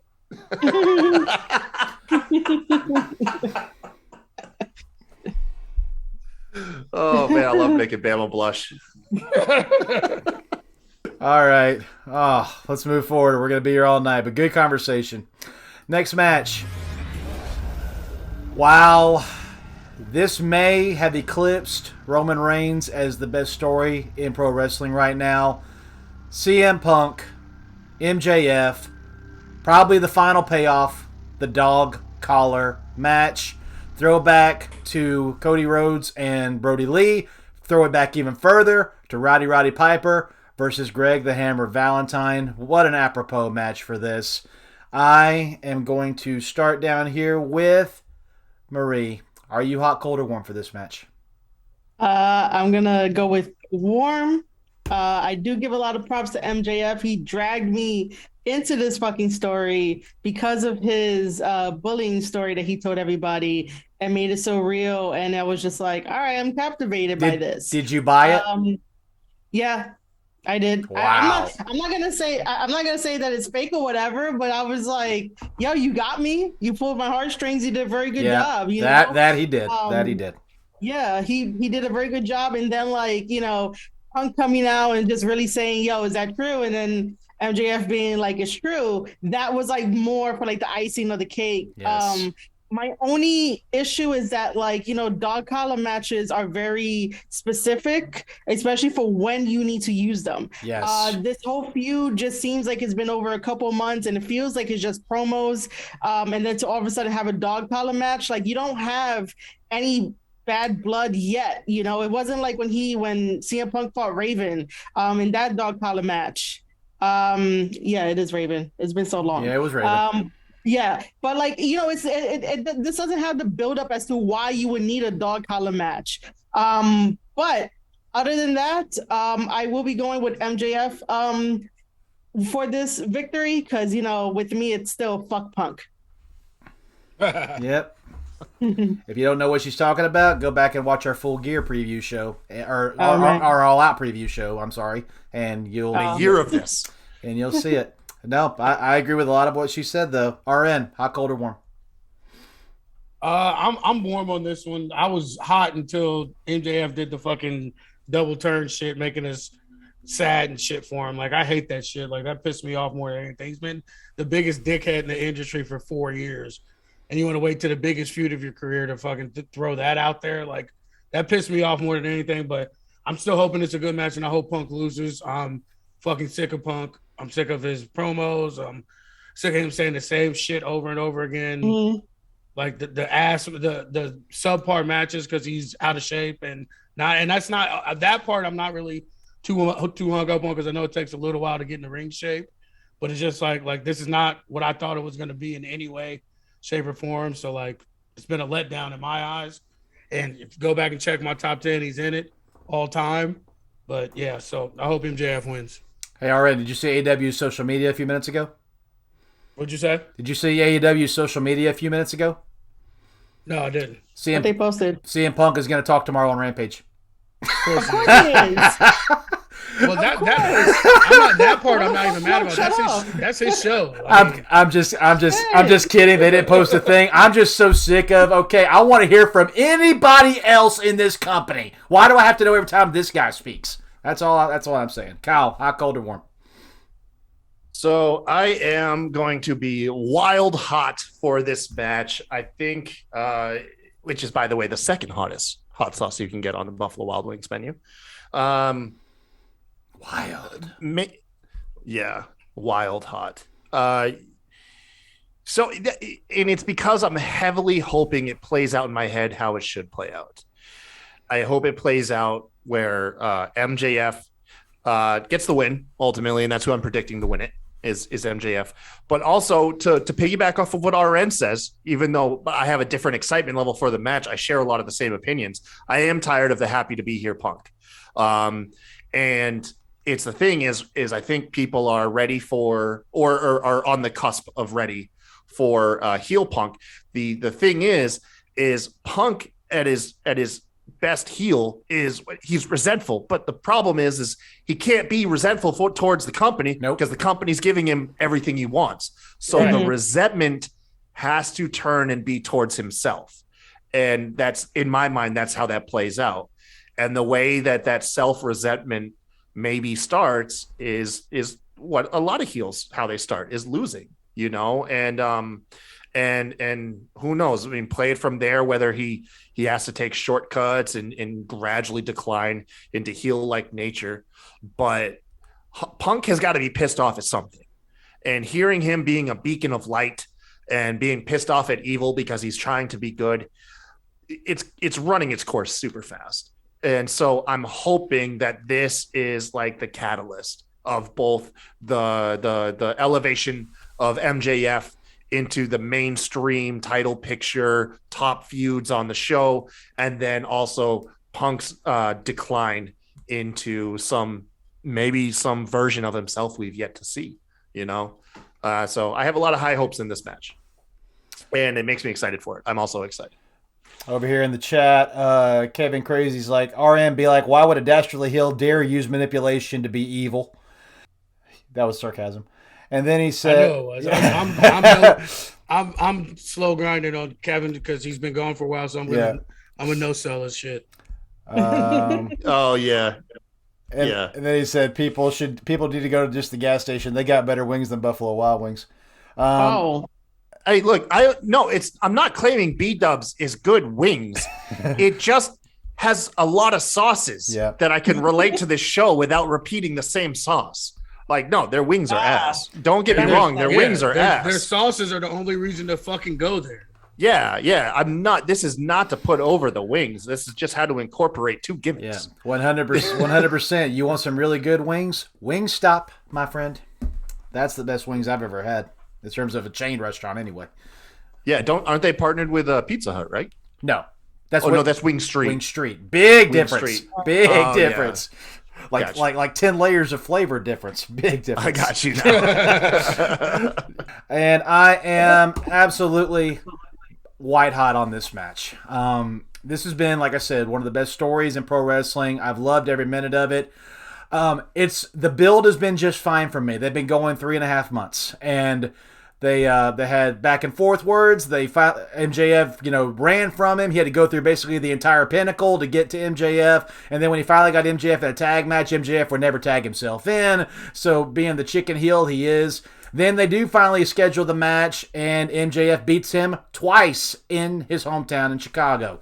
So that was all Punk needed to have the desire to get back on top here. MJF figures out he's got the upper hand, so Punk lures him into one more match, and this time it's a dog collar match. And so MJF's like, well, you're going to get in my head with a dog collar match. I'm going to get in your head with what you did to me, which is brilliant because it's basically what Punk did to every CM Punk fan when he left 7 years ago. And so I love reality, and I love when it's used this way. Absolutely genius move by MJF and Punk.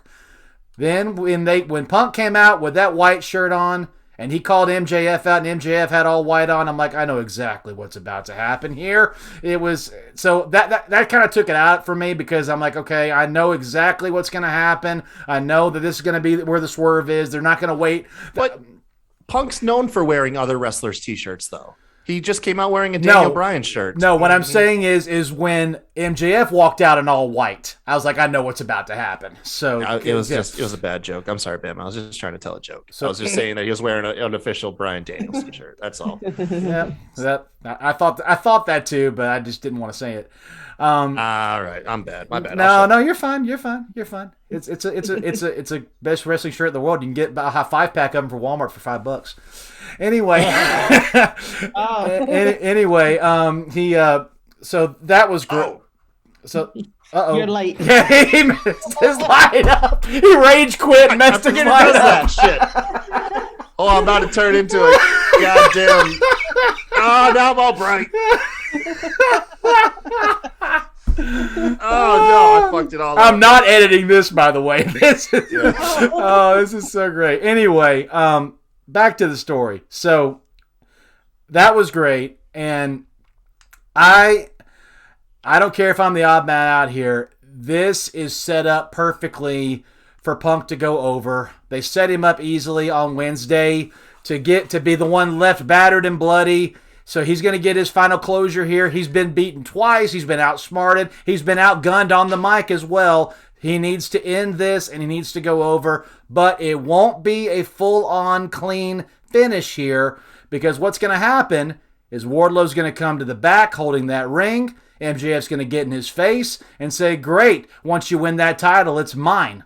And I'm looking forward to holding that gold for the first time. And I appreciate it. Do what you've been hired to do. You're coming out with me, and you're going to be in my corner in case I need you, because I'm freaking chained to a psychopath. All right? So that's what's going to happen. Somewhere in this match, MJF's going to need Wardlow's help. Wardlow's going to walk away. And he's going to breach his contract.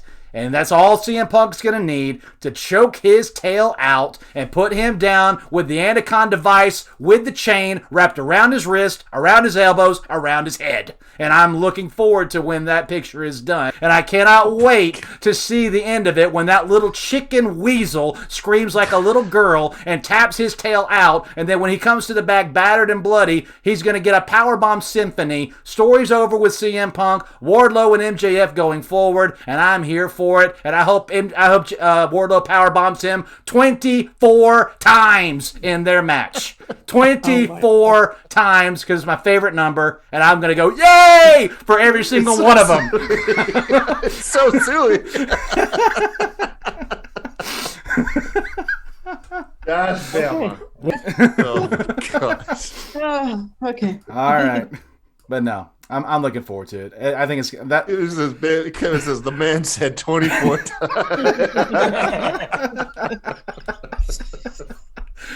It's my favorite number, so I figured I'd sneak it in. It was fun. Oh man. But But for the record, Kyle, I love your idea too. I just think that at the end of the day, CM Punk's going to get power hungry and go, I've been here all this time. How could I don't have any gold?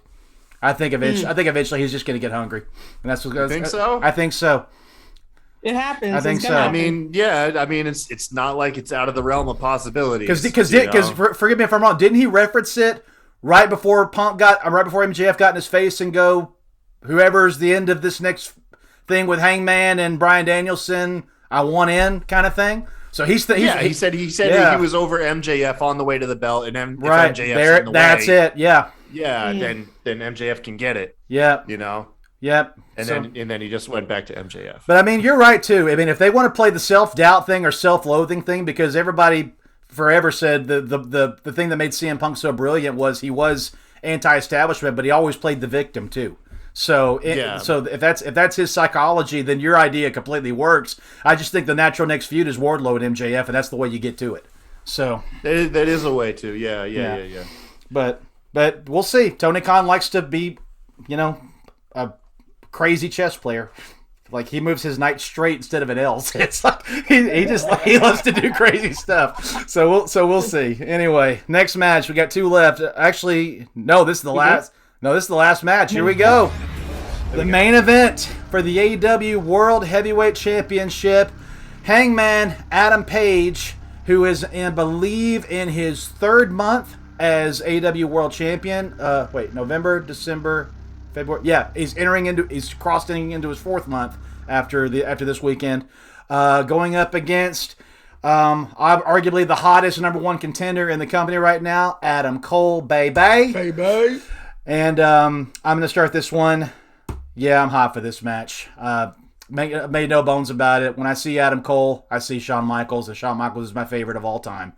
Adam Cole oozes charisma. He's so good in the ring. He's so good on the mic. He's a generational wrestler. I love Adam Cole. I love that Kyle O'Reilly and Bobby Fish are back with him. Roddy Strong, when your contract's up, you know where you got to go. We need the 4 back together, and I'm looking forward to if that ever happens. I like what y'all have said earlier. I think Red Dragon, if they don't get gold in their match, then they want to ensure that Adam Cole gets gold in this one. This is actually the hardest one for me to pick because both sides make sense. Is it too soon to take the gold off Hangman? Or, like we all talked about, Hangman is a great champion. He's a great in-ring talent. But is he a vocal, on-the-mic face of a company that can carry things and, be on the marquee and get in the ring and cut the promo and everybody in the whole company knows he deserves to wear that belt? This is tough. As much as I love Adam Cole and as much as I would love to see Adam Cole get gold here and be a world champion in AEW because he should have been a WWE champion, but dadgum Vince, he's not a manager. What's wrong with you? Anyway, I think he's not going to get the gold in this match. Hangman will retain because right when he's about to get gold in this match, Kenny Omega is going to come back. Interesting. I think Kenny is going to not necessarily be ready to fight, but I think Kenny will be, nope, I told you not to stick your nose in this and not to try to take up arms. I've been watching at home. You are destroying the elite from the inside, and I am not going to let you be the champion. You are not going to win this way. I think Kenny will stick his nose in this, and that little bit of a distraction will be all Hangman needs to hit the buckshot lariat and get the 1, 2, 3. We'll see. Could be, may not happen, but I just have a feeling that may be what happens. Marie, hot, cold, or warm? Originally, I was going to say cold only because it felt like a one-sided build-up, meaning Adam Cole was doing most of the work and Hangman was still in his fucking bottom of the barrel, happy-go-lucky, whatever the fuck he's doing now type of thing. But I'm going to be switching that to be in between hot and warm only because... Pick one, please. There's no mild? No, there's no mild. No, there's a graphic. He has to fine. go. Well, fine. We're gonna go with warm. Okay. We're gonna go with warm. I'm okay with warm. You're not upsetting me. But you picked Kenny Omega to stick his nose into this. I picked Jay White to help. That's not a bad idea. That's not a bad idea. Despite all the fucking Bullet Club turmoil that I'm fucking going through right now, which we is need really you on, by the way. Yes, we need a Bullet Club special. Yes, we need it. Yeah. Yes, cool. But I'm still emotional. I'm still trying to figure out everything. I got more questions than anything else. But Jay White did say that he is helping the Young Bucks to establish good faith because he does not have the same problems as Tama and Loa do with the Young Bucks, and then also with Adam Cole. So because Jay White doesn't have those issues, he wants to extend the olive branch to be like, hey, we could all like form a partnership here. And I think that even though Hangman has had the belt for a while, to me personally, he hasn't lived up to how it would be like a champion. Right. And I think it might be I think it might be time to like get the belt off of him to do something new and something fresh. You have Adam Cole there. You bring in Jay White. Jay White helps Adam Cole get the championship belt because eventually, Jay White is going to come for those receipts and he's going to be like, I helped you once and I'm going to get it from you because no matter what Jay White says, everything he does is a personal thing. It's not a business thing. It's personal. You're right. Whenever he wants something, he goes and takes it, and that's what we know him as. So I'm going to be warned for this. Hangman Adam Page is going to put on one hell of a performance, but I think that Adam Cole's going to get the belt, and Jay White is going to help him because Red Dragon is not going to interfere in that match. Like, I really don't think they're going to come out with that just because Jay White has it covered. And we haven't seen Jay White since like he first showed up. So he's showing up at Revolution. So that's what I'm going with. Interesting. Yeah, he was on Rampage 2 weeks ago. He was at Impact last week. Yeah. I didn't watch Impact tonight. I wasn't able to. I don't know if he appeared tonight, but I know he's got a match at Sacrifice on Saturday. Yes, he does. He's everywhere. Yeah, so yeah, he's it's funny, he was on Busted Open today. He said, I don't think it's the forbidden door anymore, I think it's just my door. So he's right. Yeah. It is, yeah. But Marie, I will say this.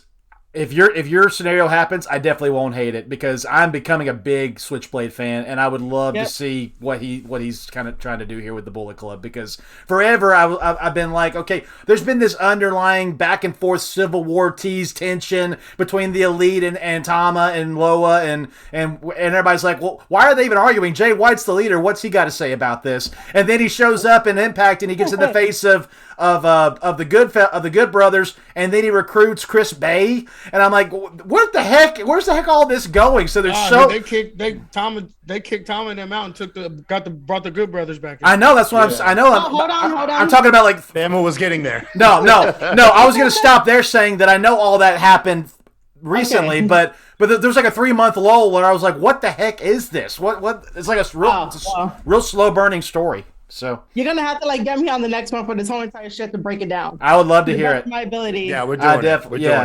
definitely got to do it. We've already had internal conversations about it. Like it's came up a couple times. It's been decided, Marie. Yes, absolutely. We're definitely doing it. But let's close this one out. RN, hot, cold, or warm? I'm hot for this one only because it's Adam Cole. Like I think, baby. I think his title run has been lackluster. Besides the matches with Daniel Bryan, everything else is forgettable. I think they missed their opportunity, and I'm not saying that as hating on Hangman. I just think they missed striking when the fire was hot. A year and a half ago, pretty much damn near. So like I think that's kind of the same thing with Thunder Rosa too. I think they're kind of just like throwing people a bone for it, but I don't think Adam Cole's gonna win. I hope he wins. I'm picking him to win because I think that's the best. I think that would be the best thing moving forward, having another heel champion. And I think Heyman is way better at chasing than he is actually being at the top. So we'll see what happens. And I hope it's Marie's thing. I hope Jay gets involved. Jay White has been fucking tearing shit up for about at least probably 2 years now, especially since he really took over the reins of Bullet Club and everything. Like, he's another one in New Japan. Like, New Japan has so many, like, untapped fucking, like, gold mines that people don't know about, and the worst part is a lot of them speak English too. So once they get a shot to come over here and really show what the fuck they can do, like it's an untapped resource. Them not using in New Japan more or whatever, however they fucked up that partnership with them, whatever they need to do to fix it, they need to, because I feel like that would be, especially with them having Ring of Honor now, and a lot of the New Japan guys went to Ring of Honor for like their excursions and everything. Like, they need to figure that out ASAP. 100%. Let's see. I'm trying to think if there's anything crazy over here. Kevin Crazy said, I think they may be trying to bring in trios titles, and that would be the way to get the gold on Adam Cole and Red Dragon. Yeah, Tony Khan talked about that in the media call, saying he definitely sees it. He sees the Kenny Omega and the Bucks. He knows they've been pining for it because they want to get trios titles in for the Elite to wear. And now with Adam Cole and Red Dragon, it's a no-brainer to me. I see, and that's the only thing. And I'll you know what? I'll save it for when Kyle's done because what he says might lead into it. But Kyle, hot, cold, or warm? So I am hot barbecue hot for this. My final Buffalo Wild Wings sauce pick of the night. You guys kind of covered all the avenues, so I'll keep it short. I think Adam Page is better chasing the gold, and I think Adam Cole is actually better with the gold. Like he proved it in the Undisputed Era. 403 days, baby. Yeah, 403 days. Yep. He's really great in that role of just clutching onto his belt for dear life and fending off all comers. So I think it's a cool time to switch it. You guys fantasy booked way better scenarios than I have. My logic is really more basic. I've been telling RN, me and him go back and forth about how top heavy AEW is, and I would love some short title reigns. Really, not every there's a lot of people with hype, and we understand you can't have this many people with hype and then expect long reigns out of them at the same time. Right. The good alternative is let's go ahead and get some brief reigns in there, and I think who was it out of you three that said it? Adam Page could always circle back and be a better champion down the road. Yeah, you know what I mean? So there's no shame in if he loses here. And in my opinion, I hope that's what happens. Because I just, man, Adam Cole and Bullet Club and all of this stuff is really cool. Yeah. So I say I'm hot, Buffalo hot, and picking Adam Cole to win. Yeah, what I was going to ask is, in terms of rebooking the territory, RN, you could start on this. Once Kenny Omega won the belt back in December of 2020, and after he'd beaten Hangman for the number one contender spot at Full Gear, like how long after, because of the whole belt collector thing, how long after would you finally had Hangman beat him? Before he went on his hiatus and everything, when he win something or whatever, and he was on track. He lost the Space Jam tag match at Fight for the Fallen, and then he went on hiatus after that night, and then for came the baby. Back For the baby. Yeah. No, but didn't he win something to become the number one contender before all that happened, and it kind of got derailed? No, he didn't. At the Space Jam match, the Space Jam match was if him and Dark Order loses, he can't challenge for the belt. Right. Yeah, that's what I knew it was something like that. No, yeah. Him and Kenny fought at Full Gear. Winner is number one contender, and Kenny beat him. So he went to the back of the line after that. So that was my thing. So which even then, then when that happened, like at that point in time, especially after their tag team, he was the hotter of the two anyway. Like people were kind of waning on Kenny because they were saying his promos weren't that good and he was kind of a weirdo and shit. So like either way throughout this, Adam has been the most popular person in the company. Like I like I said, I think it was a little too late. They should have did it a year ago, but we'll see what happens. Yeah, Kevin Crazy said brief reigns would be dope. That's what they did in the Attitude Era. Yeah, I understand that, but the problem with that is if the belt can so easily be won and lost, then doesn't that take away from the prestige of it? Isn't that one of the reasons why we're all heralding? The belt doesn't have any prestige. Or it shows old. Yeah, or it could show off the level of competitiveness at the top of the card. I was going to say, I would. And I'll agree with Kyle's argument on that. I would agree that based on the way the title's been defended and the way the title's been held by the four champions that have held it, it has a lot of prestige. I do. I'm like lineage, and my thing is you can't sign all these top flight lineage. Guys I agree with. Never world champion, and then never make them world champion. Like that's my only. That's I agree with that. Like, what the hell did you sign these people for? If you're not going to have him in the main event, I think the TNT title needs to change hands more than it does. I think that's the problem. Yeah, I agree with that. Yep. Yeah. Or the tag team belts, they don't change hands hardly ever either. Yeah. Well, they don't really care about the tag titles if the Young Bucks aren't involved. I will criticize AEW for that because the Young Bucks are booking it. That's why. Yeah. That's not a secret, by the way. That's not a secret. That's open knowledge. The Young Bucks book the tag division. So if they're not champions, they don't care. They said it on BTE. Yeah. You watch BTE, Bama? Of course I watch BTE. You do? For real? Adam Cole just won the BT Championship. Of course I watch it. Shit, Bama's more up to date on BT than I am. I never thought I'd see that. And that's why I said he's not going to win, because he's already got gold. He doesn't need another title. But no. In fairness, the only thing that's holding me back from picking Adam Cole in this match is, for some reason, I feel it's still slightly too soon. Like Double or Nothing is the right time for him. That's just my, and I may be dead wrong. I may have indigestion, but I just feel like it's a little too soon. I don't know why. I just feel like that. I feel like they want the story between him, Red Dragon, and the Elite before they want him to get gold. I just feel that. Which, by the way, I still want another match between Jay White and Hangman Adam Page, because they did fight, like, it should be like 4 years ago at New Japan Strong Evolve. So I really want to see that again. So you feel by him interfering, that's the next feud for Hangman, is him and Jay White? Probably, man, because if you guys ever watched that promo that Jay did on Hangman back then, he really fucking destroyed him. And I was like, you never recovered. And so I want to see now, like, you know, if he manages to recover 4 years later. Still hasn't, but yeah. So there you go. If the scenario plays out, I'm here for it, because I love Hangman Adam Page, and him and Jay White would be magic. I would love it. Absolutely love it. All right. Any final thoughts on anything? So Kyle, you said you believe that Moxley and Danielson's match of the night? Yeah, I think that'll be match of the night. I mean, it's hard for Danielson to be in a pay-per-view match and it not be in the running for match of the night. It's just it's his inept nature to be the best wrestler on the planet. I mean, it's, in my opinion, that's he's the best in the entire planet is Daniel Bryan Danielson. Like, whatever you want to call him, he's man, for the best story of the night for me is going to be CM Punk and MJF, but Kyle, I'm going to agree with you. I think my gosh, I think Danielson and Moxley, they're going to tell him, you got 30 minutes, go tear it up, boys. I think they are. Right. I really think so. Arian, what about you? Same. It's Moxley and Bryan Danielson by far. Like, I mean, I don't think it's even going to be close. And this is coming from a man who used to call him Gene Ambrose. I love the progression of RN's fandom of Moxley. Yeah, I love that I've turned it around. When Moxley got paired up with Eddie Kingston, RN's voice changed every single week about him.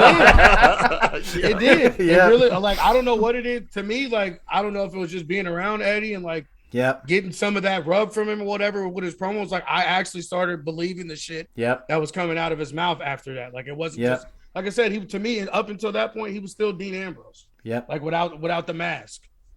All right. Marie, what's your match of the night going to be? I'm going to have two. I'm going to have to agree with you guys with Moxley and Danielson. And then obviously the main event, because I really want my prediction to come true. I do too. I'm leaning into it too. I am. I really am for sure. I stuck with my convictions with you though and picked Adam Cole as well. Remember that. Yeah. It's all good. Yeah. For the record, I'm 49. I'm 49-51 on this. I just have a feeling Heyman's going to retain, but if Adam Cole wins, I won't hate it. I really won't. Yeah. What's your sleeper match? What match are you going into? Now that one could surprise me. Jade and Ty Conti. That's not a bad pick. Yeah. The bar is so low. The bar is so low. Be easy to be surprised. Mm-hmm. I'd say the main event. Yep. I'm actually going to have to go with Kai on this one. I didn't think about that. That one would be the sleeper match for me. I'm going to go Eddie and Jericho. Yeah. I'm telling you, you get so good out of a Jericho match. I know, but that's why I'm saying I'm going into that match thinking it's gonna be a 3 and it could be a 7. They might shock me. I'm going with the main event because Adam Cole does his best work in main events. Yes, he does. Win, lose, or draw. Yes, he does. So I mean, and he hasn't really had a real Adam Cole match yet in AEW, and I think this is when we get it. Yeah. Plus, also that one has like the highest chance of being like overbooked. Which, by the way, yes, I love the main event always is. Matches. The main event always is in AEW. Yep. That's why Jay White is going to come out. And Kenny Omega. They're both going to come out. He may not hit the Blade Runner. He might end up hitting his other finisher, the Kiwi Crusher, which I missed that finisher. I missed that one. Isn't the Blade Runner just a Crossroads? Yeah, and also like Sister Abigail, but he does it Sister different. Abigail. Yeah, too. it's more. Yeah, it's more like a Sister Abigail than a Crossroads. Yeah, but he does it different. You feel that shit. Yeah. The way he does it, it's more on your neck than your chest. He spins your head over when he does it. Yeah. It's more like a fucking reverse DDT almost. It really is. Yeah. I think Cody and him do pretty much the same move. Damian Priest is more of a Sister Abigail than that. I think. So, yeah, 100%. All right, guys, let's wrap it up. What a great night. We appreciate all of you listening and all of you paying attention. If you would like what you heard tonight, you can check us out on YouTube at youtube.com/SmackRaw Podcast. Go there, like, comment, subscribe, click the bell. We're dropping content every single week. Like I said, the rewind is every weekend. Kyle's got his 10-second reviews. RN puts his Mute RN channels out. I put some stuff out once or twice a week. You want to make sure you don't miss out on any of our content, so like, comment, subscribe. Follow us on our podcast. We're pretty much on every single platform. Whatever you like to listen to, type in SmackRaw Podcast. You'll find us. And also, if you want to help support us financially, you can help us out with PayPal, paypal.me/SmackDrawPod. And you can give a one-time donation or jump over and check out our Patreon at patreon.com/SmackDrawPodcast. There's 4 different tiers of subscriptions there. So just check it out. You'll see what they are, and you'll see what kind of stuff you can unlock when you get in there. We've been talking lately about updating the Patreon and putting some new stuff in there. And so if you get in now, you're going to get some first-time stuff that nobody else has gotten before you. So I highly encourage you, check it out. Maybe look at making a subscription there, and we would love to have each and every one of you. And again, on our Twitch, twitch.tv/SmackDraw. Thank you to everybody, Blowout Man, Kevin Crazy, Will, everybody, Alice, everybody that was in the chat tonight. We love you guys. And if you want to, every time we go live, go to our Twitch channel, follow us. We'll go live. I think we're about to hit 120 followers there, which is awesome. So thank you guys so much for that. Before I let you guys go, please put yourselves over. Miss Marie, how can we find you on social media? What have you got going on? And please, please, please tell us you'll come back and do this Bullet Club exclusive episode. Oh, you know it, man. All right. I love talking about Bullet Club. I love talking about New Japan Pro Wrestling. Like, wrestling is like 24/7. I could wake up and like talk about it no matter what. So yeah, I'm Marie Shadows. You can find me over on Twitter at Marie_Shadows. If you want, I have a coffee page, ko-fi.com/Marie_Shadows, where you can follow my whole entire coverage of the New Japan Cup, which starts this month. I just went over March 2nd. It was a fantastic card for round 1. By the way, my pick for this New Japan Cup is Tama Tonga. I already made a video about why it should be him, because he needs it. He so needs it. Other than that, you can find me on my own Twitch channel, twitch.tv/Marie_Shadows, where I go live to talk about wrestling, to answer your questions, and just to have a good time. But yes, I will be back on here to talk about all things Bullet Club. Awesome. We can't wait to have you back, Kyle. Let's put it on the books as soon as we possibly can. RN, put yourself over, sir. What's going on with me, Jelly Bean, with Route 4 Kennel? When's the next Mute RN dropping? Hit us with it, man. What you got? Working on some Mute RNs. I've been slacking on those. I know Boss Man, me and him talked about I'll get some shit up this week, hopefully.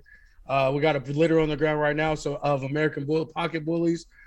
Check those out at Route 4 Kennel on IG. No S, just Route 4 Kennel. Mr. 8984 on Twitter. Hit me up. I want all the smoke. Shoot me some topics for Mute RN when you have them. And see y'all on Sunday. All right, Kyle. What's coming up with Unpopular Wrestling Opinions? How the 10-second reviews coming? Where can we find you on social media? Tell them what the deal is. I'm still booking UWO at some point. I'll book another episode. I swear to God. Quit watching Young Bucks matches. You'd get it done.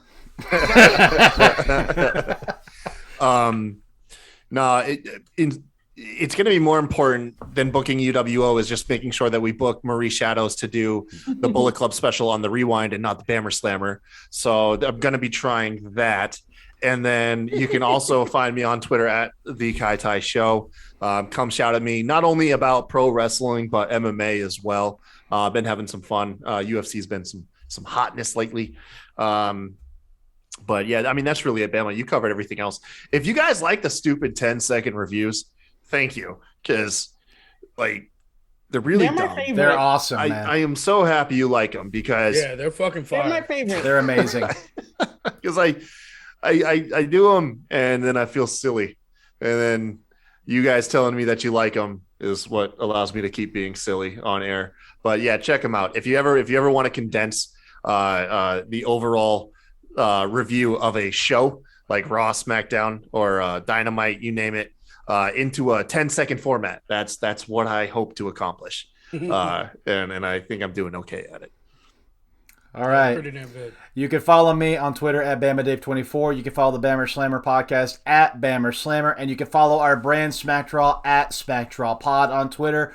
Again, thank you guys so much for being with me tonight. We are so excited for Revolution this coming Sunday. Make sure you see it anywhere you can. Check your provider or however you choose to watch it. And until the next time we drop the hammer, enjoy Revolution, and we'll see you next time here on the Bammer Slammer. Have a good night, everybody. Bama loves Young Bucks.